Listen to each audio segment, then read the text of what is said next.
दोस्तों, मैं सौरभ हम सबके चैनल मंजिल कोचिंग क्लासेज में आप लोगों का हार्दिक स्वागत करता हूं। आज हमारा पहला चैप्टर क्लास 10 का भूगोल सब्जेक्ट है और भूगोल सब्जेक्ट का पहला चैप्टर है संसाधन एवं विकास।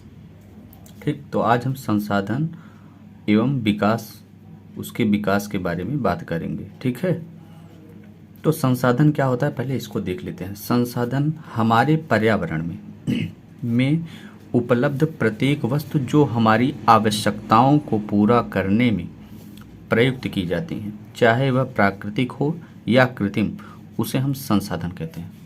अब समझिए, दुनिया की वो सारी चीज़ें जो मानव जाति के प्रयोग में आता है, मानव भी एक संसाधन के रूप में आता है, क्योंकि एक मानव दूसरे मानव के काम में आता है तो क्या हुआ, एक संसाधन। मानव शिक्षा देता है किसी और को तो संसाधन का काम करता है, किसी का काम करता है तो वो संसाधन है। संसाधन हम पर्यावरण को भी, आजकल हम लोग पर्यावरण को भी संसाधन बनाते हैं। कैसे? पेड़ों को हम लोग फर्नीचर के रूप में यूज करते हैं, दवाओं के रूप में यूज करते हैं। ठीक, और जैसे गाड़ी, मोटर, कलम, पेन, मेज, कुर्सी, सारी चीज़ें ही संसाधन है, मानव संसाधन के रूप में हम लोग इसको प्रयोग करते हैं। तो संसाधन का डिफिनेशन आपको समझ में आया। अब अब विकास के बारे में बात करेंगे। और संसाधन को हम लोग मुख्यतः 4 भागों में डिवाइड करते हैं। इसका संसाधन को 4 भाग में बांटे हुए हैं, क्लासिफिकेशन किए हैं। अब चारों भागों को हम देखेंगे एक एक करके उत्पत्ति के आधार पर। संसाधन के 4 भाग हैं। पहला उत्पत्ति के आधार पर। अब उत्पत्ति के आधार पर कौन कौन से हैं? तो उत्पत्ति के आधार पर दो भागों में बांटा गया है। पहला जैव संसाधन। ठीक, जैव संसाधन। अब जैव संसाधन में कैसा? जो जीवित हो, जो भी चीज़ें जीवित हों उन्हें क्या कहते हैं? मनुष्य। वनस्पति में भी जीव होता है। प्राणी जात यानी कि वो सभी जात जिसमें जीव हो, जैव संसाधन के अंतर्गत आता है। ठीक, उत्पत्ति किसी भी चीज़ की उत्पत्ति होती है। ठीक, अब वो चाहे जीवित हो या निर्जीव हो। ठीक, तो जो जीवित है उसको जैव संसाधन कहेंगे और जो निर्जीव है उसे क्या कहेंगे? अजैव संसाधन, जैसे चट्टानें, धातुएं इत्यादि। ठीक, अब समाप्यता के आधार पर नवीकरणीय। अब नवीकरणीय मतलब समझ लीजिए, ऐसा पदार्थ जिसका हम फिर से वो जैसा कोई चीज़ है कि हम एक बार ख़त्म करें लेकिन उसका समापन ना हो। जैसे पानी हुआ, जल हुआ, ठीक, हवा हुआ, ये सब कभी समाप्त होने वाली चीज़ें नहीं हैं। सूर्य हुआ, सूर्य का प्रकाश हुआ। ठीक, पवन ऊर्जा हुआ, पवन जो चलता है, पवन से ऊर्जा प्राप्त करने का एक माध्यम खोजा गया है जिससे हम बिजली भी प्राप्त कर सकते हैं। तो ये सब क्या है? नवीकृत, मतलब ऐसी चीज़ें जिनको फिर समाप्त नहीं किया जा सकता। ठीक, लेकिन अनवीनीकरण मतलब क्या होता है कि जो खत्म हो जाने के बाद क्या होता है, उसका पुनरावृत्ति नहीं होती, मतलब वो दोबारा यूज में नहीं लाया जा सकता। ठीक, जैसे खनिज हुआ, जीवाश्म ईंधन हुआ। ठीक, ये सब। लेकिन धातुएं जो हैं, धातुओं का चक्रीकरण होता है, मतलब इनका फिर से क्या होता है, दोहन हम कर सकते हैं धरती से, यानी कि एक बार ख़त्म होने के बाद ये सब जो खनिज हुआ, जीवाश्म ईंधन हुए, जैसे कोयला इत्यादि, तो इनका क्या होता है, इनको बनने में काफ़ी समय लगता है। ठीक, कई लाख वर्ष। तो जिस प्रकार से हम लोग खनिज को, जीवाश्म ईंधन को जिस प्रकार से हम लोग उनका यूज कर रहे हैं, उनका दोहन कर रहे हैं, वो ज़्यादा तेज हम लोग कर रहे हैं, क्योंकि जिस प्रकार से हम लोग कर रहे हैं वो कुछ ही ऐसा लगता है कि कुछ ही दिन में खाद्यान्न जो है समाप्त हो जाएगा। ठीक, तो इसलिए, और धातुएं क्या होती हैं, इनका पुनर्चक्रण होता है, लेकिन खनिज, जीवाश्म ईंधन और धातुएं ये सब अनवीनीकृत में आती हैं। तो समाप्यता के आधार पर कितने? एक नवीनीकृत और दूसरा अनवीनीकृत। इसको याद कर लीजिए, क्योंकि एग्जाम हॉल में आप लोग जब संसाधन के प्रकार या संसाधन पूछेगा, संसाधन क्या है और उनके भागों को, उनके प्रकारों को समझाइए। तो आप डालेंगे उत्पत्ति के आधार पर, समाप्यता के आधार पर, शॉर्ट में लिखना है उत्पत्ति के आधार पर जैव संसाधन एक एक एग्जाम्पल दे देना है, अजैव संसाधन एक एग्जाम्पल दे देना है, थोड़ा थोड़ा करके आप। तो तीसरा स्वामित्व के आधार पर पहला स्वामित्व के आधार में व्यक्तिगत संसाधन। व्यक्तिगत संसाधन से आशय है कि जैसे किसी व्यक्ति का व्यक्तिगत अधिकार, जिस पर व्यक्तिगत अधिकार हो, जैसे हमारे घर पे अधिकार होता है, वो हमारा संसाधन है, रहने का संसाधन है। हमारे फर्नीचरों पर हमारा व्यक्तिगत अधिकार है हमारे गाड़ी मोटर, ठीक, कुर्सी मेज टेबल, हमारे खेतों पे हमारा अधिकार है, हमारे हल ट्रैक्टर इत्यादि पे, जिस पे किसी एक व्यक्तिगत व्यक्ति का अधिकार हो, ठीक, तो उसको व्यक्तिगत संसाधन कहते हैं। फिर सामुदायिक संसाधन। सामुदायिक संसाधन से तात्पर्य है जिसमें मान लीजिए जैसे एक गांव हो और उस गांव वालों का किसी ऐसे चीज़ पर सामूहिक अधिकार हो, ठीक, जैसे मान लीजिए चारण भूमि, जैसे आप लोग के गांव में चारागाह होगा, तो चारागाह में सभी लोग गाय ले जाते होंगे चराने, और इत्यादि चीज़ जो भी होती है उसमें सभी गांव वालों का हिस्सा होता है। चारागाह, शमशान में कोई भी किसी को भी वहाँ ले जा कर के जला सकता है या दफना सकता है। तालाब होता है सबके लिए, पूरे गांव के लिए। सार्वजनिक पार्क भी सबके लिए होता है, ठीक। तो ये सामुदायिक संसाधन होता है। राष्ट्रीय संसाधन, देश का संसाधन क्या होता है, जैसे सड़क, नहर, रेलवे लाइन, खनिज पदार्थ, वन इत्यादि, ठीक। और इसी प्रकार से अंतर्राष्ट्रीय संसाधन में क्या, जैसे मान लीजिए कोई भी देश होता है, ठीक, मैं बताना चाहूँगा एक पेपर कॉपी पे। जैसे मान लीजिए कोई देश है, ठीक, ये मान लीजिए एक देश, दो देश, तीन, और ये महासागर है, ठीक, ये महासागर चारों तरफ।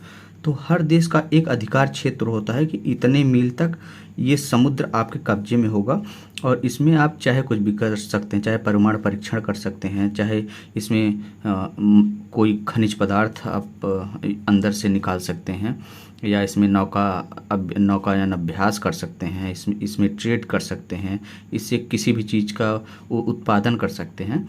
इतना ये अधिकार आपके कानूनन, अंतर्राष्ट्रीय कानून के तहत आपके अधिकार में होता है, ठीक। लेकिन इसके हर देश का अपना एक अधिकार क्षेत्र होता है, ठीक। लेकिन सब देश का अधिकार क्षेत्र के बाद, इसके बाद महासागर तो कुछ सीमित है नहीं, महासागर तो बहुत बड़ा बड़ा होता है, ठीक। तो जो लगभग 200 मील, ठीक, 200 मील के बाद जो क्षेत्र होता है वो बहुत बड़ा होता है। तो 200 मील के बाद जो भी क्षेत्र होता है महासागर का, उस पर सार्वजनिक अधिकार, मतलब विश्व के किसी भी देश, कोई भी देश उस 200 मील के बाद वाले क्षेत्र में कुछ भी कर सकता है, इस पर कोई हस्तक्षेप नहीं करेगा। लेकिन कोई अन्य देश अगर इस देश के इस अधिकार क्षेत्र में आता है तो बिना परमिशन लिए वो नहीं आ सकता, ठीक। तो ये होता है कि अंतर्राष्ट्रीय क्षेत्र वो होता है, ठीक, समझ में आया। अंतर्राष्ट्रीय क्षेत्र जैसे भारत का 12 मील, यानी कि 12 मील को अगर चेंज करें किलोमीटर में तो 22.2 किलोमीटर अपने भारत का समुद्री क्षेत्र है, ठीक। तो मतलब अपने तटीय क्षेत्र से 12 किलोमीटर दूर तक इसका क्षेत्र है, ठीक, महासागरों में। जैसे हिंद महासागर हुआ, अरब सागर हुआ, बंगाल की खाड़ी हुई, तो चारों तरफ से, ठीक।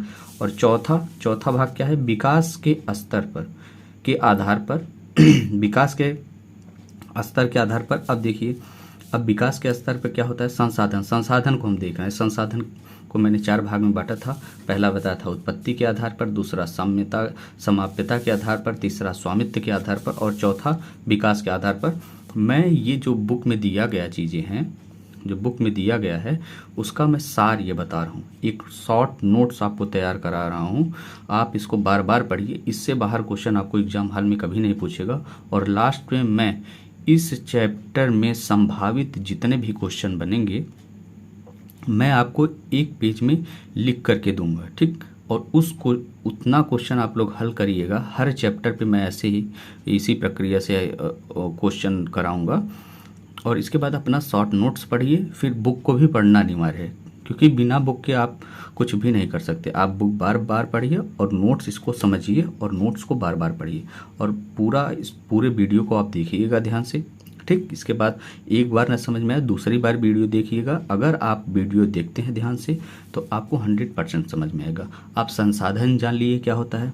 संसाधन को आप, अगर कोई कहेगा संसाधन क्या है तो आप संसाधन बता सकते हैं आसानी से। संसाधन क्या है, दुनिया की हर वो वस्तु जो हमारे प्रतिदिन प्रत्येक दिन काम आते हैं, प्रत्येक दिन में काम आते हैं, ठीक, वो सभी संसाधन है। नाम लेके करिए या डायरेक्टली ऐसे कर दीजिए, ठीक। इसके बाद संसाधन कई प्रकार के होते हैं, तो आप डिवाइड कर दिए हैं, वर्गीकृत क्लासिफिकेशन कर दिए हैं 4 भागों में। अब 4 भागों में क्या क्या है उसको आप लोग जान लीजिए। अभी हम संसाधन का परिचय ही पढ़ रहे हैं, ठीक।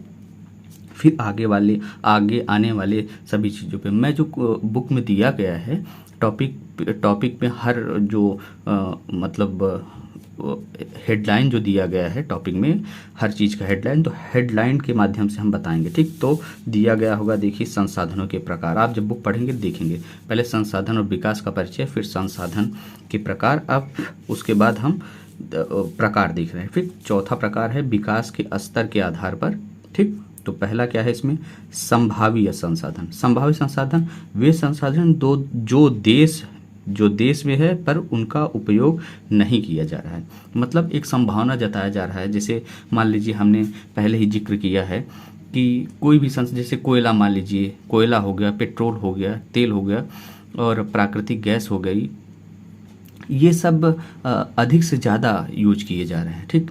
इनका ये क्या होता है, इनका जो उत्पादन होता है कई लाख वर्ष में होता है, ठीक। तो कई लाख वर्ष में होता है, तो लेकिन इतनी स्पीड से, अगर मान लीजिए कोई चीज़ आपका बन रहा है 1 लाख वर्ष में, 1 लाख वर्ष में, मान लीजिए 1 लाख वर्ष में बन रहा है, और इस चीज़ के बनने के पहले ही आप 10 ही साल या 100 साल या 2000 साल में आप इसको ख़त्म कर दे रहे हैं, तो बाकी जो इतना बड़ा गैप होगा वो कैसे आप लोग भरेंगे बताइए। तो यही प्रॉब्लम चल रही है। तो इसके लिए हमको क्या करना पड़ेगा कि जब हम संभावना ये जता रहे हैं कि कोयला हो गया, तेल हो गया, हमारा ऊर्जा का जो संसाधन है वो ख़त्म हो सकता है, तो हम पहले से ही मतलब तैयार हो जाएंगे कि हमको अगला ऊर्जा का संसाधन की व्यवस्था कर लेना, नहीं तो बहुत सी दिक्कतें हो जाएंगी, क्योंकि हम यातायात संसाधन हमारा रुक जाएगा, जिससे हम ट्रेड नहीं कर पाएंगे, ठीक। तो हमारी जो देश की इकोनॉमी है क्या है, गिर जाएगी, और उसके गिरने से देश में भुखमरी आएगी तो विद्रोह होगा तो मतलब देश में जो है शांति अमन नहीं रह पाएगा, ठीक। तो ये सब प्रॉब्लम धीरे धीरे उठना तय है। तो इसलिए हमको नया साधन ढूंढना ही पड़ेगा, ऊर्जा का नया साधन हमको ढूंढना पड़ेगा। तो वही कह रहा है कि जो खोजा जा चुका है लेकिन उसका भी उपयोग नहीं हो रहा है, तो उसे संभावी क्या कहते हैं, हम संभावना जताते हैं कि ये हो सकता है। तो नाम से साफ है कि संभावी संसाधन वे संसाधन जो देश में क्या है, वे संसाधन जो देश में है पर उसका उपयोग नहीं किया जा रहा है। जैसे राजस्थान गुजरात में पवन और सौर ऊर्जा, जैसे पवन के माध्यम से बड़ी आप लोग टीवी में मूवी में भी देखे होंगे कि बड़ा पवन चक्की लगा रहता है, एक खंभे पे बड़े पंखे लगे रहते हैं। तो उसके माध्यम से जब हवा चलता है जब तेज से हवा चलती है तो क्या होता है, वो पंख जो है धीरे धीरे चलना स्टार्ट होता है, और जैसे ही चलना स्टार्ट होता है वो क्या करता है, पवन को बिजली पैदा करता है, ठीक। उसी प्रकार से सौर ऊर्जा भी बिजली वो करता है, और फिर क्या होता है, बांध भी टरबाइन के माध्यम से ऊर्जा पैदा करता है, ठीक। तो ये सब कुछ जगहों पे विकास किया गया है, लेकिन अभी पूर्ण रूप से देश में इसको विकसित नहीं किया गया, ठीक। तो ये क्या कहाँ होता है, तो राजस्थान और गुजरात में पवन चक्की सौर ऊर्जा, क्योंकि पवन चक्की वहीं चलेगा जहाँ तटीय क्षेत्र हों, क्योंकि समुद्री जो लहरें होती हैं, समुद्र से जो हवा आती हैं वो उनका वेग बहुत तेज होता है, और जब वेग बहुत तेज होगा तो स्थल रुद्ध जगहों पे नहीं होगा, जहाँ स्थल ही स्थल है वहाँ पवन चक्की काम नहीं करेगी, क्योंकि वहाँ आते आते हवा जो समुद्री हवा है वो आते आते धीमी पड़ जाती है, ठीक। तो ये क्या होगा, तटीय क्षेत्र में आपका काम करेगा। तो राजस्थान हुआ, गुजरात हुआ, केरल, कर्नाटक, इन सब जगहों पे आप कर सकते हैं, लेकिन अभी फ़िलहाल राजस्थान और गुजरात में ही अभी पवन चक्की लगी है, ठीक। तो संभावी संसाधन हो गया। फिर विकसित संसाधन क्या है, विकसित संसाधन वो है जो जिस संसाधन का विकास हो चुका है, जैसे पेट्रोल, डीजल, मोटर गाड़ी, ठीक, ये सब इन सब चीज़ों का। फिर क्या हुआ, भंडार, पर्यावरण में उपलब्ध हुए संसाधन जो मानव की आवश्यकताओं की पूर्ति कर सकते हैं लेकिन उपयुक्त प्रौद्योगिकी के आधार में उसकी पहुंच से बाहर है, उनके पहुंच से बाहर है। भंडार का मतलब हो गया कि हमको ये पता है कि हमारे पास ये संसाधन उपलब्ध है और मैं इस संसाधन के माध्यम से, मैं इसके माध्यम से हम अपनी कमी, जिस चीज़ की कमी हो रही है उसको हम पूर्ति कर सकते हैं। जैसे मान लीजिए ऊर्जा के क्षेत्र में है, ठीक, तो उसके कारण हम क्या कर सकते हैं, उसकी आपूर्ति कर सकते हैं। लेकिन हमारे पास जो है प्रौद्योगिकी, जो टेक्नोलॉजी है, उसकी कमी है तो हम उसकी आपूर्ति नहीं कर पा रहे हैं। जैसे मान लीजिए अगर हाइड्रोजन को हमारे पास तकनीक होता तो हम हाइड्रोजन ऊर्जा का स्रोत है, ठीक, तो ऊर्जा हम हाइड्रोजन से पैदा कर सकते हैं, ठीक, ऑक्सीजन है, ठीक। इसी प्रकार से तो हमको संभावित संसाधन के बारे में आया। अब संभावित संसाधन में क्या हो सकता है इसको आप समझ लीजिए। फिर विकसित संसाधन, आप जानते हैं विकसित जो मूल रूप से चल रहा है, एकदम विकास पूरे विश्व में फैला हुआ है, डीजल पेट्रोल से ही गाड़ी अधिकतम चल रही है, ठीक, तो ये क्या हो गया, विकसित। फिर भंडार क्या हो गया, हाइड्रोजन, जो पूर्ण रूप से विकास कर चुका है उसको विकसित कहते हैं, और जो विकास कर रहा होता है उसको क्या कहते हैं, विकासशील। तो हमारा देश क्या है, विकासशील। अमेरिका, चाइना, ठीक, ये सब क्या है, तो ये क्या हो गए, विकसित देश, और हमारा क्या है, तो हम लोग विकासशील देश हैं, अभी हम लोग रास्ते पे हैं, ठीक। फिर संचित कोष क्या होता है, अब संचित कोष समझिए। संचित कोष क्या होता है, उपलब्ध तकनीकी का ज्ञान होते हुए भी विकसित नहीं लेकिन भविष्य में किया जा सकता है। मतलब तकनीकी है हमारे पास, ठीक, तकनीकी है लेकिन उसको हम अधिकतम प्रयोग में नहीं ला रहे हैं, ठीक, लेकिन संभावना है कि अगर ज़रूरत पड़ी तो हम भविष्य में इसका प्रयोग कर सकते हैं। प्रयोग में लाया जा रहा है लेकिन मतलब अधिकतम रूप से उसको हम प्रयोग में नहीं ला रहे हैं। जैसे बांधों में जल, अब बांधों में अगर हम जल को बांध बना रहे हैं और जल के माध्यम से टरबाइन लगा के हम विद्युत पैदा कर रहे हैं तो क्या होगा, हम विद्युत अधिक से अधिक, ऊर्जा अधिक से अधिक पैदा कर सकते हैं, ठीक। वन हो गया, ठीक। तो हम क्या करते हैं, जो परियोजनाएं चलती हैं, बहुत सारे बांध बने हुए हैं, तो बांध से हमको प्रॉब्लम भी आती है, इसलिए हम अधिकतम बांध नहीं बना रहे हैं। ये अगले चैप्टर में हम पढ़ेंगे कि बांधों से क्या प्रॉब्लम होती है, तो इसीलिए हम अधिकतम बांध नहीं बना पा रहे हैं, लेकिन ज़रूरत पड़ने पे हम ये कर सकते हैं, ठीक। तो संचित क्या हो गया, संचित कोष क्या होता है, भंडार क्या होता है, विकसित संसाधन क्या होता है, और भावी संसाधन क्या होता है, इसके बारे में हम लोग पढ़ लिए हैं। अब संसाधन के चारों पार्ट को हम लोग पढ़ लिए हैं। अब हम अगला हेडिंग पढ़ेंगे। अगला हेडिंग हमारा क्या होगा, तो संसाधनों का विकास। अब संसाधनों का विकास कैसे हुआ उसको हम लोग देखेंगे। संसाधन मनुष्य के जीवन यापन के साथ साथ जीवन जीने के लिए भी महत्वपूर्ण है। संसाधन के माध्यम से हम जीवन यापन करते हैं, ठीक, फिर उसके साथ जीवन जीने के लिए भी महत्वपूर्ण होता है। कोई भी संसाधन, जैसे मान लीजिए आपकी तबीयत बिगड़ गई तो आपको दवा की ज़रूरत पड़ेगी, ठीक। आपको कोई पेट में रोग हो गया तो आपको ऑपरेशन करने के लिए, चीड़-फाड़ करने के लिए औजार चाहिए, ठीक, तो वो भी संसाधन हो गया। इसीलिए ये कह रहा है कि जीवन यापन, मतलब हम जीवन यापन से हमारा तात्पर्य है कि जब हम जीते हैं, ठीक, जब हम जी रहे होते हैं तो उसके दौरान हमको हर जगह संसाधन की ज़रूरत पड़ती है। हम कहीं जॉब पे जा रहे हैं तो जॉब लगी हुई है हमारी, तो हम वहाँ जा रहे हैं तो हमको बाइक की ज़रूरत पड़ेगी, भोजन ले जा रहे हैं टिफ़िन की ज़रूरत पड़ेगी। तो यानी कि जीवन यापन में भी हमको संसाधन की ज़रूरत पड़ती है और साथ ही साथ जीवन जीने में भी, ठीक, हमको संसाधन की आवश्यकता पड़ती है। लेकिन मनुष्य के अंधाधुंध उपयोग से निम्नलिखित समस्या पैदा हुई। मतलब कोई किसी भी संसाधन का अगर हम अधिक से अधिक उपयोग करें तो हमको दिक्कतें पैदा होंगी। जैसे हम मान लीजिए अब क्या क्या पैदा होगी, कुछ वस्तुओं के लालच बस संसाधनों का ह्रास, ठीक, कुछ वस्तुओं के लालच में हम क्या करते हैं, अधिक से अधिक संसाधनों का ह्रास करते हैं, मतलब उसको अधिक से अधिक दुरुपयोग करते हैं, ठीक। तो संसाधन कुछ लोगों के हाथों में, जिससे समाज में गरीबी अमीरी की भावना जागृत हुई। जो अधिकतम संसाधन, जैसे हमारे देश में देखिए कुछ संसाधन ऐसे हैं जो लगभग 20% संसाधन कुछ ही लोग के पास है। 20% लोगों के पास 80% संसाधन है।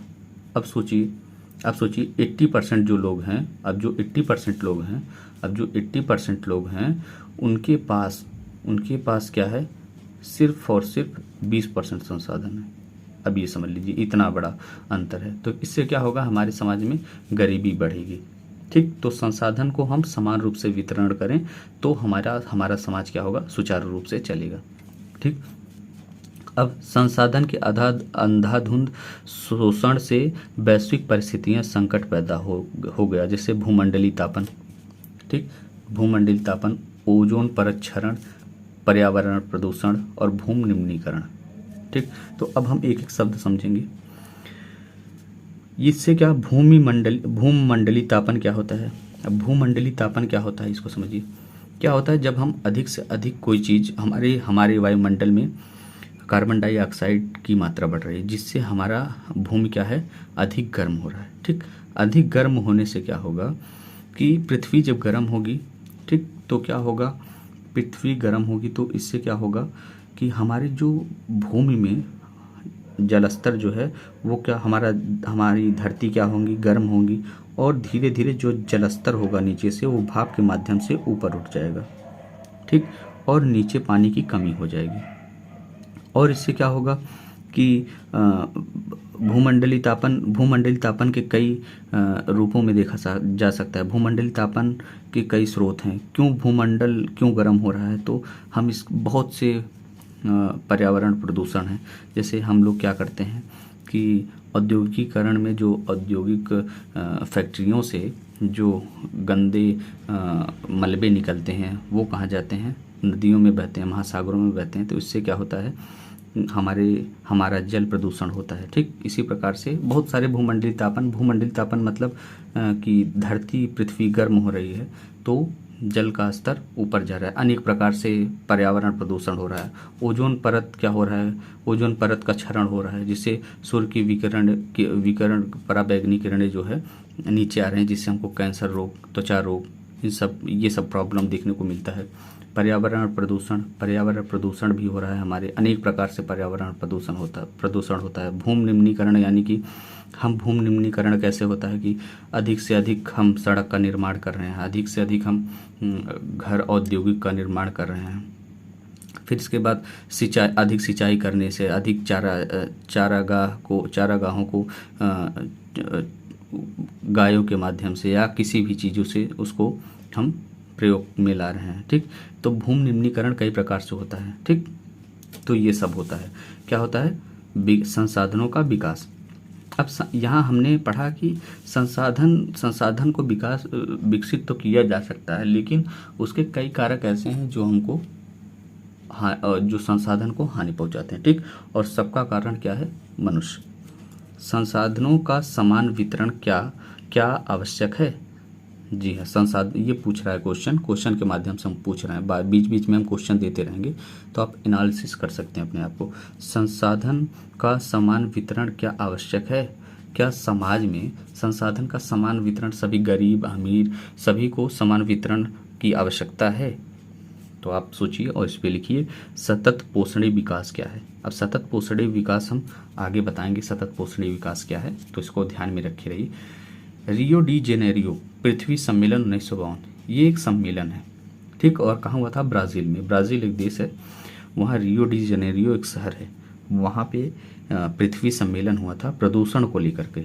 इसका उद्देश्य था कि हर देश में प्रदूषण बढ़ रहा है। ठीक, तो उसको लेकर के एक सम्मेलन था और लगभग 100 देश के राष्ट्राध्यक्षों, 100 देश जो है इसमें भाग लिए थे और प्रत्येक देश के एक राष्ट्राध्यक्ष इसमें भाग लिए थे।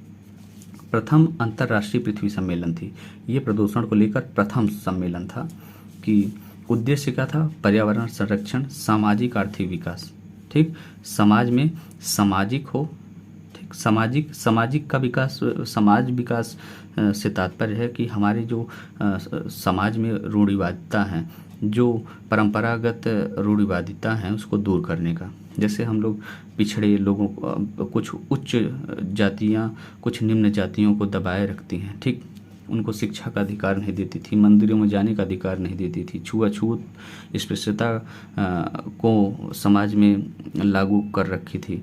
तो इन सब जो है कुरीतियों को दूर करने के लिए सामाजिक और आर्थिक यानी कि आर्थिक रूप से पैसे से संबंधित संसाधन, रोजगार अधिक से अधिक लोगों को देना, उचित वेतन देना, महिलाओं पुरुषों को समान कार्य के लिए समान वेतन देना, इन सब के माध्यम से हमको सामाजिक और आर्थिक विकास भी करना है। इस पे हम चर्चा करेंगे इस सम्मेलन में, ठीक। भूमंडलीय जलवायु परिवर्तन और जैविक विविधता एक घोषणा पर सभी राष्ट्राध्यक्षों ने हस्ताक्षर किया। तो सभी राष्ट्राध्यक्षों ने हस्ताक्षर किया और सतत पोषणीय विकास के लिए एजेंडा 21 तैयार किया। अब सतत पोषणीय विकास क्या है, इसको समझिए। सतत पोषणीय विकास का अर्थ है कि हम अपने संसाधनों को इस प्रकार से यूज़ करेंगे कि आने वाली पीढ़ी भी उसका उपयोग कर सकती है। मतलब कि हम संसाधन का ऐसा विदोहन नहीं करेंगे, अनावश्यक विदोहन नहीं करेंगे जिससे हम क्या होता है कि एक्स्ट्रा दोहन कर करके हम उसका अनुपयोग करते हैं तो इससे क्या होगा, तो हमारा संसाधन समाप्त हो जाएगा, जिससे आने वाली पीढ़ियां इसका भुगतान करेंगी, ठीक। यानी कि उनको परेशानी झेलना पड़ेगा। अगर हम मान लीजिए पेट्रोल डीजल था अन्य चीज़ें जो हैं हम उत्पादन करके उनका अनुपयोग करें, ठीक, तो आने वाली और कोई और माध्यम नहीं है, ऊर्जा का स्रोत का कोई माध्यम नहीं है, तो उनको इन चीज़ों की प्रॉब्लम होगी, ठीक। तो हमको ये ध्यान में रखना है कि हम इस प्रकार से कोई चीज़ का प्रोडक्शन करें, कोई उत्पादन करें कि जिससे हमारे आने वाले भविष्य की पीढ़ियों को कोई परेशानी न उठाना पड़े। इसी को कहते हैं सतत पोषणीय विकास, यानी कि सुचारू रूप से ऐसा विकास हम लोग करें, ऐसा संसाधन को हम लोग खर्च करें कि आने वाली पीढ़ियों को इसका लाभ मिले, ठीक। ये सतत पोषणीय विकास होता है। अब संसाधन नियोजन क्या होता है कि हमारे देश में संसाधन का असमान वितरण है। हमारे देश में, हमारा देश ऐसा है कि हमारे देश में संसाधनों का वितरण, जैसे कहीं कोई राज्य क्या है संसाधन से लेस है, मतलब वहाँ संसाधन ज़्यादा हैं, ठीक। लेकिन क्या होता है कि संसाधन रहते हुए भी उस राज्य का विकास नहीं हो पाता। लेकिन कुछ राज्य ऐसे हैं जिनमें संसाधन नहीं भी है, उसके बाद भी वो विकास कर पाते हैं। इसका कारण क्या है, तो हमारे देश में हर जगह संसाधन नहीं है। जैसे मान लीजिए झारखंड और मध्य प्रदेश, छत्तीसगढ़ में खनिज, कोयला ये सब पाया जाता है। छोटा नागपुर पठार जब आप पढ़ेंगे मैप में या भूगोल पढ़ेंगे तो दिया रहेगा उसमें कि छोटा नागपुर पठार जो है झारखंड, छत्तीसगढ़, ठीक, इन सब क्षेत्रों में फिर वहाँ खनिज और कोयला पाया जाता है, ठीक। राजस्थान में पवन और सौर ऊर्जा की संभावना है, राजस्थान, गुजरात में, ठीक। तो इन प्रकार से अलग अलग क्षेत्रों में अलग अलग पदार्थ पाए जाते हैं, असमान वितरण है, ठीक। तो यही बात है संसाधन नियोजन। तो जरूरी नहीं है कि अब उत्तर प्रदेश में कोई खनिज पदार्थ कहाँ पाया जाता है, भारी मात्रा में कहाँ पाया जाता है, ठीक। तो इन प्रकार से हमारे समाज में संसाधन नियोजन है, ठीक।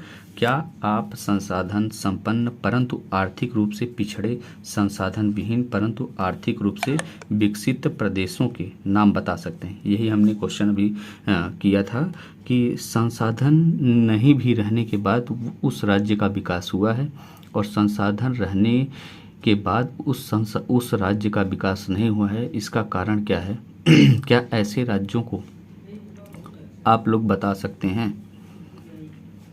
तो यही क्वेश्चन किया गया है, ठीक। अब इसके बाद हम लोग आएंगे संसाधन नियोजन क्या है, उसके बारे में हम लोग पढ़ लिए हैं। फिर भारत में संसाधन नियोजन, देश के विभिन्न क्षेत्रों में सर्वेक्षण। अब नियोजन कैसे कर सकते हैं? मान लीजिए जैसे हमको नियोजन का मतलब होता है सर्वेक्षण या समान वितरण, ठीक। तो हम कैसे जो हमारे भारत में कहाँ कहाँ क्या क्या किन किन खनिजों की उपस्थिति है, ठीक। तो इसके लिए हमको क्या करना पड़ेगा कि हम उसका दोहन कैसे करें, अच्छे से कैसे उसको हम बढ़ावा दें। ठीक, तो हम कैसे इसको पता लग कर सकते हैं। तो देश के विभिन्न क्षेत्रों में सर्वेक्षण यानी कि जांच पड़ताल करें कि हाँ कौन सा संसाधन है। फिर दूसरे में संसाधन विकास योजना, प्रौद्योगिकी कौशल संस्थागत नियोजन ढांचा तैयार करें। ठीक, मतलब संसाधन विकास योजना एक ऐसी योजना चलाए सरकार के द्वारा जिससे संसाधनों का विकास हो सके। ठीक, और वहाँ प्रौद्योगिकी जो है वहाँ टेक्नोलॉजी को विकसित करें। फिर कौशल यानी कि ऐसे व्यक्तियों की नियुक्ति करें जिनमें योग्यता हो। संसाधन नियोजन यानी कि संस्थागत नियोजन यानी कि वहाँ संस्थाएं ऑफिस बनाएं जिसमें रहकर व्यक्ति वहाँ चीज़ों को तैयार कर सकें। ठीक, संसाधन विकास योजना और योजना ऐसी सरकार के माध्यम से ऐसी योजना बनाया जाए जिसको इसको बढ़ावा मिल सके। राष्ट्रीय विकास योजना, ठीक, राष्ट्रीय और राज्य की दोनों योजना बनाया जाए जिससे राज्य के द्वारा भी उसको सपोर्ट मिल सके और केंद्र के द्वारा भी सपोर्ट मिल सके। ठीक, तो ऐसे भारत में संसाधन नियोजन इस प्रकार से है। उपनिवेशिक काल में आक्रमणकारियों का बेहतर प्रौद्योगिकी के सहारे शोषण किया विवेचना कीजिए। मतलब हमारे देश में उपनिवेशिक काल मतलब होता है जैसे हमारे देश में अंग्रेजों ने क्या किया था, शासन किया। ठीक, तो हम उपनिवेश काल ऐसा काल होता है कि जो कोई भी देश अन्य आक्रमणकारी देशों के नियंत्रण में हो और वह देश स्वतंत्र रूप से निर्णय न ले पाए, उसका सभी निर्णय क्या करें, औपनिवेशिक शासन। जिसका उपनिवेश है, अगला देश, जैसे अंग्रेज इंग्लैंड वाले हमारे देश पर शासन किए हुए थे, तो हमारा देश क्या हो रहा था कि ये स्वतंत्र निर्णय, अपना खुद का निर्णय नहीं ले पा रहा था। जो भी निर्णय होता था अंग्रेज के माध्यम से लिया जाता था। ठीक, तो वो हमारा देश क्या हो गया, उपनिवेश। किसका उपनिवेश, तो अंग्रेजों का उपनिवेश था। ठीक, तो उपनिवेश काल में बेहतर प्रौद्योगिकी के सहारे शोषण किया गया, इसका विवेचना कीजिए। यानी कि अब हमारे देश का शोषण कैसे हुआ, आप देखिए। हमारे वनों को नष्ट किया गया। वन होता है, वन किस लिए नष्ट किया गया, क्योंकि रेलवे लाइन जब बिछती थी तो जो नीचे आप लोग देखते हैं कि अब पत्थर के लगे होते थे, लंबे लंबे लकड़, वो पहले लकड़ियों का होता था। तो आप सोचिए कितने लंबे जो है रेलवे लाइन बनते थे, तो उनके लिए अब कितने वनों को नष्ट किया गया था। बहुत बड़े बड़े वन को नष्ट कर दिया गया था। ठीक, तो अब ये जो है अंग्रेज लोग, ये हमारे देश को विकसित करने के लिए नहीं कर रहे थे। ये रेलवे लाइन का विकास इसलिए कर रहे थे जिससे कि हमारे संसाधन को ये अपने देश में ले जा सकें। ठीक, हमारे वस्तुओं को अपने देश में ले जा सके। ठीक, हमारे खनिज पदार्थों, हमारे पैसों को अपने देश ले जा सके। इसलिए ये हर क्षेत्र में रेलवे लाइन बिछा रहे थे जिससे आसानी से यहाँ से किया जा सके, निर्यात किया जा सके सामानों को। ठीक, तो यही कह रहा है अपने। और फिर अनेक प्रकार से हमारा शोषण किए। संसाधनों का संरक्षण, अब हमारे संसाधनों को कैसे बचाया जाए इसके बारे में हम बात करेंगे। संसाधनों का उचित दोहन करें, मतलब जितनी आवश्यकता हो उतना ही संसाधनों को यूज़ करें। किसी एक संसाधन पर ही निर्भर न रहकर उससे संबंधित कोई अन्य संसाधनों का विकास करें। जैसे मान लीजिए हम अब पेट्रोल, डीजल और इन्हीं चीज़ों पे हम लोग क्या हैं, निर्भर हैं, कोयले पे। तो अब हमको क्या करना पड़ेगा, अब हमको अन्य संसाधन ढूंढना पड़ेगा कि हम आने वाली समस्याओं के लिए तैयार रहें। ठीक, अब कोयला या डीजल या पेट्रोल का भी धीरे धीरे बंद हो जाएगा, तो हमको क्या करना पड़ेगा, अब वर्तमान भविष्य में हमको अन्य संसाधन को ढूंढना पड़ेगा। जैसे मान लीजिए पवन चक्की के माध्यम से विद्युत ऊर्जा तैयार करना। ठीक, सौर ऊर्जा के माध्यम से ऊर्जा तैयार करना, बांधों के माध्यम से टरबाइन लगा के ऊर्जा तैयार करना। अनेक प्रकार से अब संभावनाएं हैं जिनके माध्यम से हम ऊर्जा पैदा कर सकते हैं। गांधी जी ने बताया था लोग क्या करते थे, अधिक से अधिक संसाधन को यूज़ करते थे। ठीक, तो उन्होंने एक कथन कहा था, हमारे लिए हर व्यक्ति के आवश्यकता पूर्ति के लिए बहुत कुछ है। सिर्फ आवश्यकता पूर्ति के लिए बहुत कुछ है, लेकिन किसी के लालच की संतुष्टि के लिए नहीं।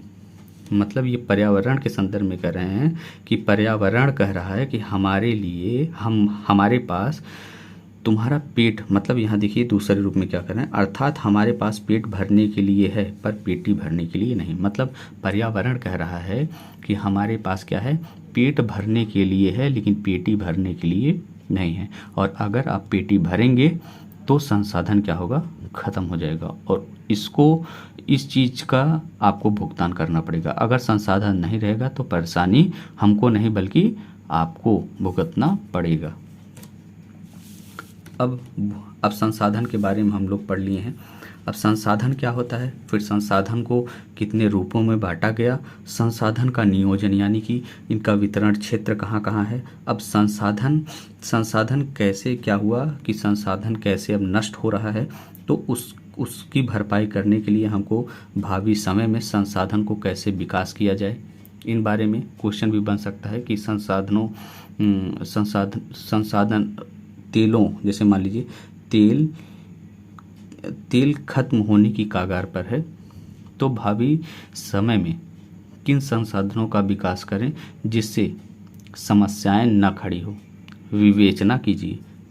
इस तरीके से प्रश्न बन सकता है। तो आप लोग क्वेश्चन को बनाइए और अच्छे से इसको बढ़िया से देखिए, फिर इसके बाद बुक को बार बार पढ़िए, तो क्या होगा, आपका बढ़िया से तैयार हो जाएगा। और कभी भी अगर आप क्वेश्चन रटने के चक्कर में पड़ेंगे तो मैं बता रहा हूँ कि मैं खुद एक चैप्टर पे 500 क्वेश्चन बना सकता हूँ। आप कितने क्वेश्चन तैयार करेंगे, आप चैप्टर के सार को समझिए। इसमें अगर आप एक टॉपिक पढ़ लिए हैं संसाधन, तो संसाधन क्या होता है, संसाधन हमारे जीवन में क्या उपयोग है, कैसे कैसे उपयोग है, संसाधन इस समय ज़्यादा उपयोग किया जा रहा है तो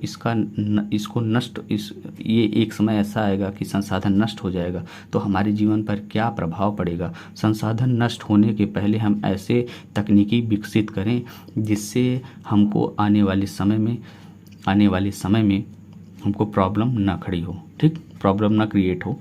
तो ऐसे क्वेश्चन आप लोग दिमाग में सेटअप बनाइए तो पढ़ेंगे। अब संसाधन के बारे में हम लोग पढ़ लिए, संसाधन का एक परिचय था।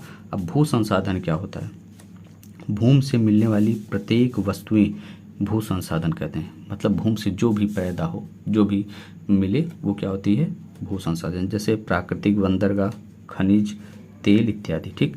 अब भूमि का फैलाव, मान लीजिए पूरे क्षेत्रफल है जिसपे भारत का क्षेत्रफल, जिसपे 30% क्या है, पर्वत है, 43% मैदान है और 23% पठार है। क्या है, पठार।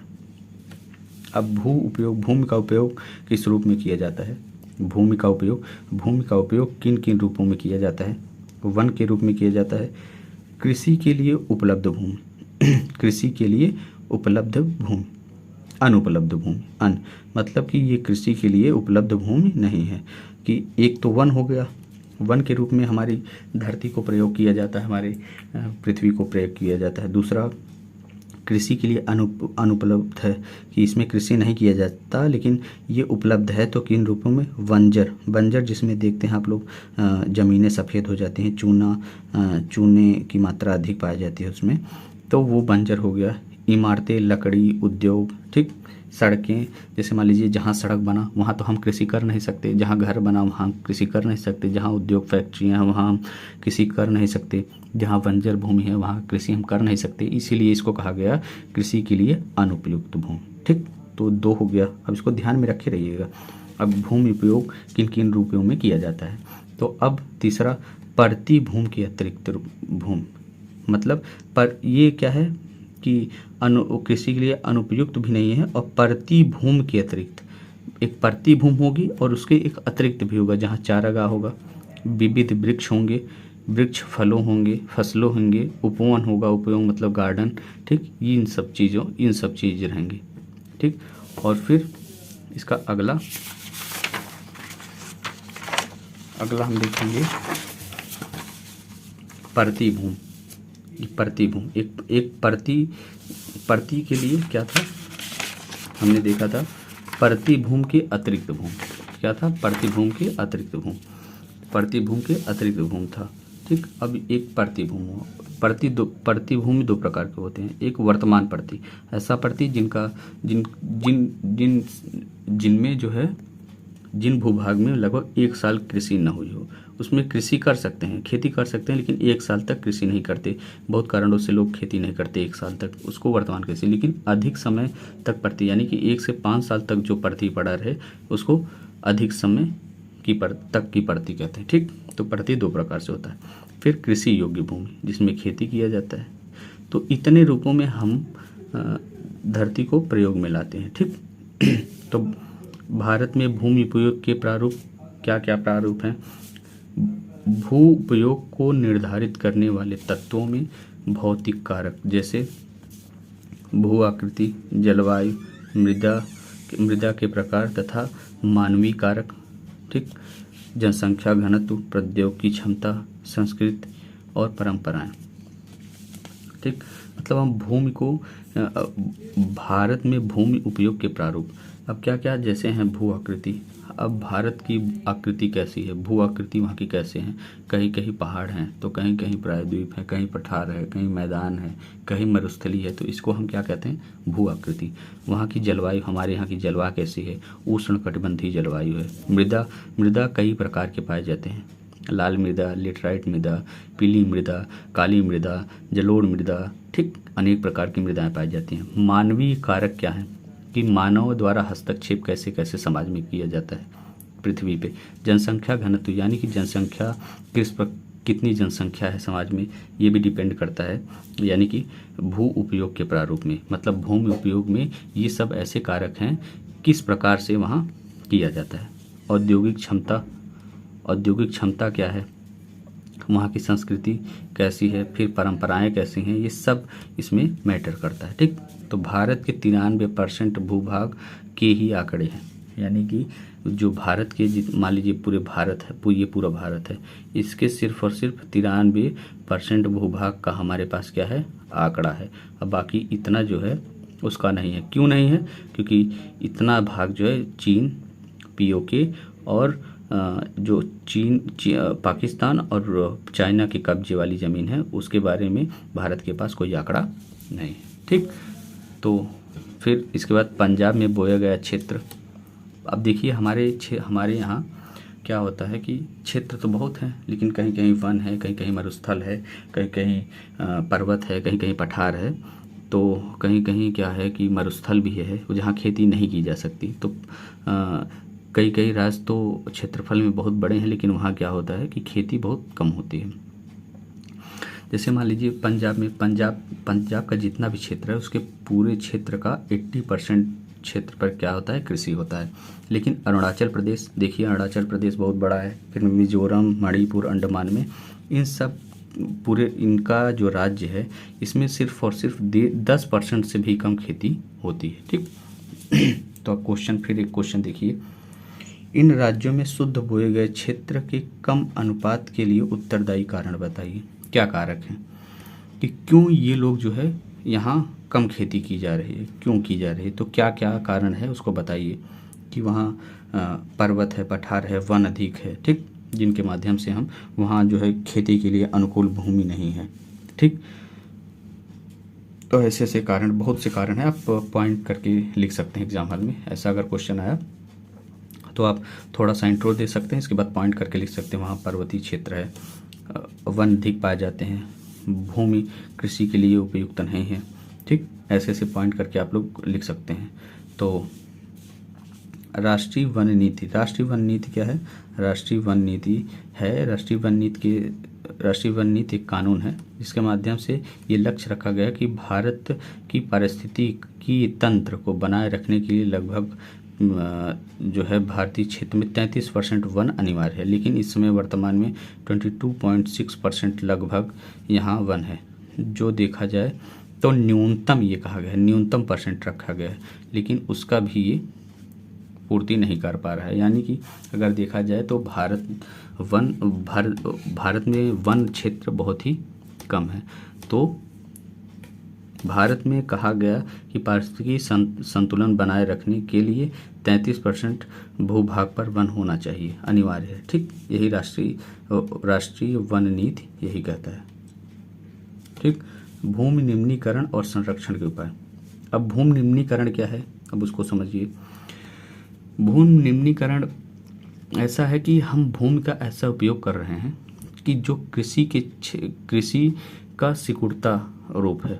यानी कि अब मान लीजिए इतनी बड़ी इतना बड़ा क्षेत्र है, अब इतना तो मान लीजिए 33% वन हो गया, ठीक, इतना इतना और सब मान लीजिए सब मैटर हो गया, लेकिन इतना कृषि है, ठीक। लेकिन अब ऐसा कारण हो रहा है कि ये सब भी इतना क्षेत्र, ये सब क्या हो रहा है, अब कृषि के लिए अनुपयुक्त भूमि हो गया। तो अब धीरे धीरे कृषि युक्त जो भूमि होता है वो सिकुड़ता जा रहा है। तो क्या क्या कारण है कि जो कृषि के लिए कृषि युक्त भूमि को कम करता जा रहा है। इसी को कहा जा रहा है कि भूमि निम्नीकरण, कि भूमि को कम किया जा रहा है, कृषि के क्षेत्र को कम किया जा रहा है। तो क्या क्या कारण हो सकते हैं उसको देखिए।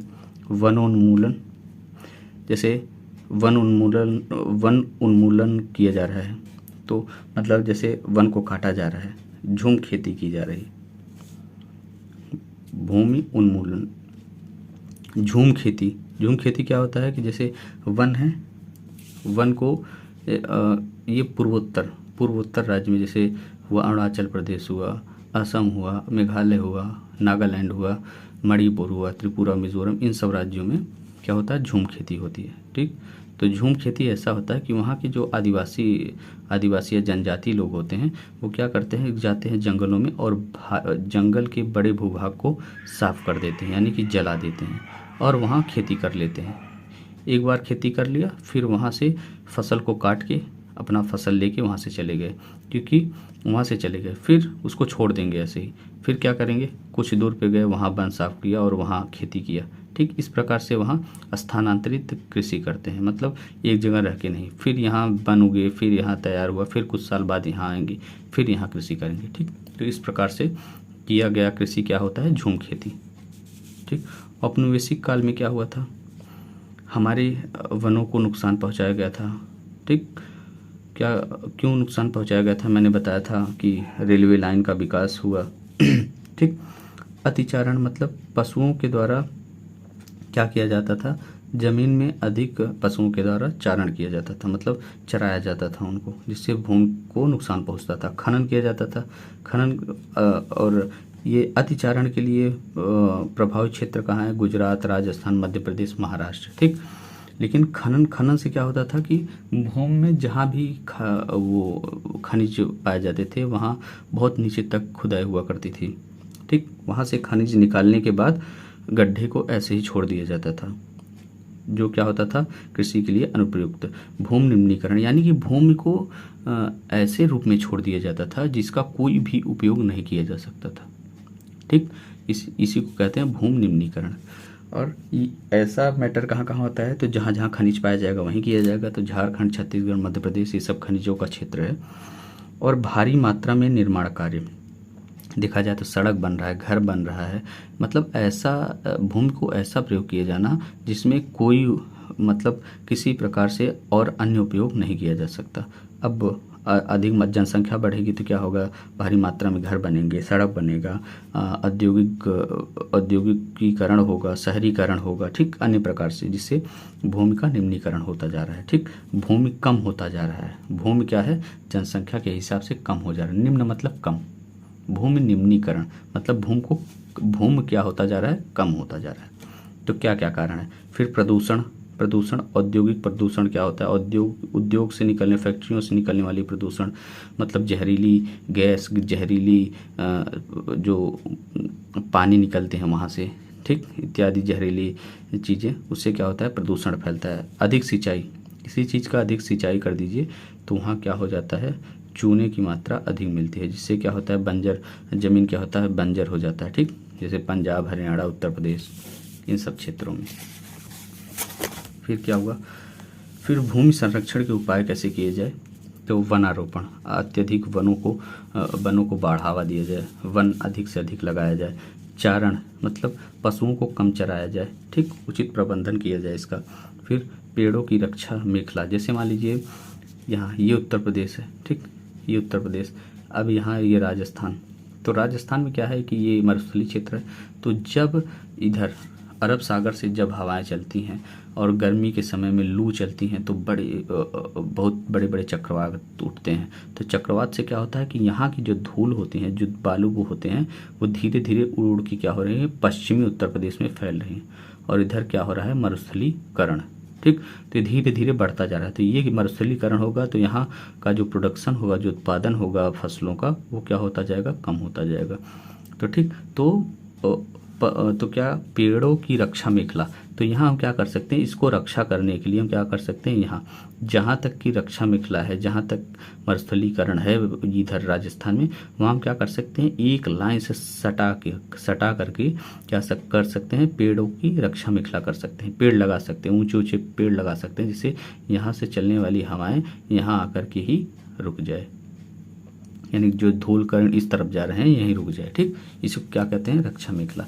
पशुचारण नियंत्रण, ठीक, पशुओं को चारागाहों का उचित प्रबंधन, मतलब यहाँ जो है चारागाहों को इस प्रकार से इसका प्रबंधन किया जाए कि जिससे हम उपयोग में ला सकते, पशुचारण कम किया जाए। बंजर भूमि का उपयुक्त प्रबंधन, यानी कि बंजर भूमि है जो उपयोग में नहीं लाई जा रही हैं, उनको सरकार के द्वारा ऐसी योजना चलाया जाए जिससे इसमें ऐसे दवाइयाँ डाली जाएं।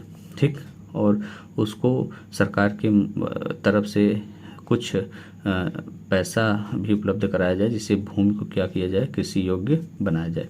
खनन को नियंत्रण किया जाए, या खनन करने के बाद वहाँ की ज़मीनों को क्या किया जाए, वहाँ की ज़मीनों का उचित प्रबंधन किया जाए जिससे वहाँ खेती की जा सके। औद्योगिक प्रदूषण पर नियंत्रण किया जाए। ठीक, ये सब क्या है, भूमि संरक्षण के उपाय हैं। ठीक, इस पे आप थोड़ा थोड़ा लिख सकते हैं, जैसे बना रोपण करके फिर यहाँ मतलब अधिक से अधिक क्षेत्रों में क्या किया जाए, पेड़ पौधों को लगाया जाए। पशुचारण का उचित प्रबंधन, मतलब क्या चारागाहों का उचित प्रबंधन, चारागाहों को इस रूप में उपयोग किया जाना चाहिए जिससे भूमि निम्नीकरण को कम किया जा सके। पेड़ों की रक्षा मेखला को लिख करके फिर थोड़ा किया जाए। अगर थोड़ा थोड़ा भी एक लाइन भी लिखेंगे तो आपको कम से कम एग्जाम हॉल में 1-1.5 पेज हो जाएगा। ठीक, तो ये मैं हेडिंग के रूप में आपको बता रहा हूँ और इसके बारे में मैंने बताया भी। अगर मान लीजिए जितना मैं बता रहा हूँ बोलने पे, अगर उसको लिखा जाए तो कम से कम 5-5, 6-6 लाइन एक पे लिखा जा सकता है। ठीक, तो आप लोग सिर्फ इसको समझिए, ये शॉर्ट नोट्स आपको तैयार किया जा रहा है। फिर इसके बाद आप बुक को पढ़िए, बुक को 1-2 बार, एक चैप्टर को 2-2 बार पढ़िए। वो बनाइए, एम बनाइए कि हमको एक दिन में आज एक चैप्टर ख़त्म करना है। ठीक, ये मत करिए कि 1 पेज 2 पेज, इससे कोई मतलब निकलने वाला नहीं। तो आप लोग एक चैप्टर को बढ़िया से रोज़ डेली एक चैप्टर को पढ़िए, फिर अपना इस शॉर्ट नोट्स को पढ़िए। तो क्या होगा, जब कभी भी इससे शॉर्ट नोट से क्या होता है कि आप एग्ज़ाम के दौरान आप रिवीजन बार बार करते रहेंगे। आपके दिमाग में जब चैप्टर का पूरा कॉन्सेप्ट क्लियर रहेगा तो आप क्या एक बार चीज़ों को दोहराने के लिए शॉर्ट नोट से रहना बहुत ज़रूरी है। तो इसको आप एक बार बार जब दोहराएंगे तो चीज़ क्या है, आपके दिमाग में क्लिक करती रहेंगी और जैसे भी क्वेश्चन बनेगा आप ध्यान से क्वेश्चन को पढ़िए और समझिए इसमें पूछ क्या रहा है और चीज़ें आप उसमें ऐड कर सकते हैं। ठीक, तो इस प्रकार से आप लोग तैयारी कीजिएगा और क्वेश्चन रटने का या वो करके आप क्वेश्चन रटेंगे तो क्वेश्चन आप जीएस में रटना संभव है। ठीक, आप कॉन्सेप्ट को क्लियर कीजिए।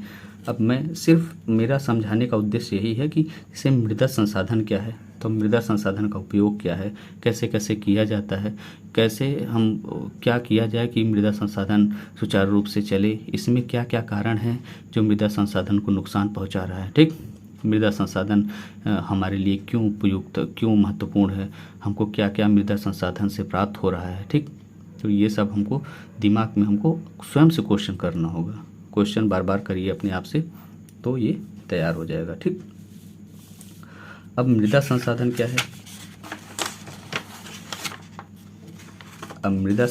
है, तो वीडियो बहुत बड़ा हो जा रहा है तो मैं मृदा संसाधन अगले वीडियो में आपको बताऊंगा। ठीक, तो अगले वीडियो में मैं मृदा संसाधन से स्टार्ट करूंगा। ठीक, तो मैं लगभग एक चैप्टर पे 2 से 2 से जो बड़ा चैप्टर रहेगा उस पर 3 वीडियो भी बन सकता है, लेकिन एक चैप्टर पे सिर्फ और सिर्फ 2 वीडियो। तो आप जब बुक में देखेंगे तो मृदा संसाधन, जब एक सब हेडिंग के माध्यम से बताया जा रहा है, इसमें जितनी भी हेडिंग है मृदा संसाधन, फिर इसके बाद भूमि संरक्षण के उपाय, फिर इधर भूमि निम्नीकरण और संरक्षण, ये एक हेडिंग है। आप जब बुक पढ़ेंगे तो उसमें सब मिलेगा, ठीक। राष्ट्रीय नीति भी आपको मिलेगी, ये क्वेश्चन भी मिलेगा, भारत में भूमि उपयोग के प्रारूप भी मिलेंगे, ये सब हेडिंग है। तो हेडिंग के बाद दिया लेक्चर तो बहुत बड़ा बड़ा दिया, लेकिन मैं एक सार को मैं यहाँ थोड़े से चीज़ों में नोट कर रहा हूँ, ठीक। तो मैं समझाने की कोशिश कर रहा हूँ, उसको आप लोग समझिए। और अगर वीडियो अच्छी लगी हो तो वीडियो को लाइक करिए, ज़्यादा से ज़्यादा लोगों को शेयर करिए और वीडियो को सब्सक्राइब कर लीजिए, जिससे कोई भी वीडियो बने तो आपके पास फटाफट पहुंच जाए, ठीक। धन्यवाद।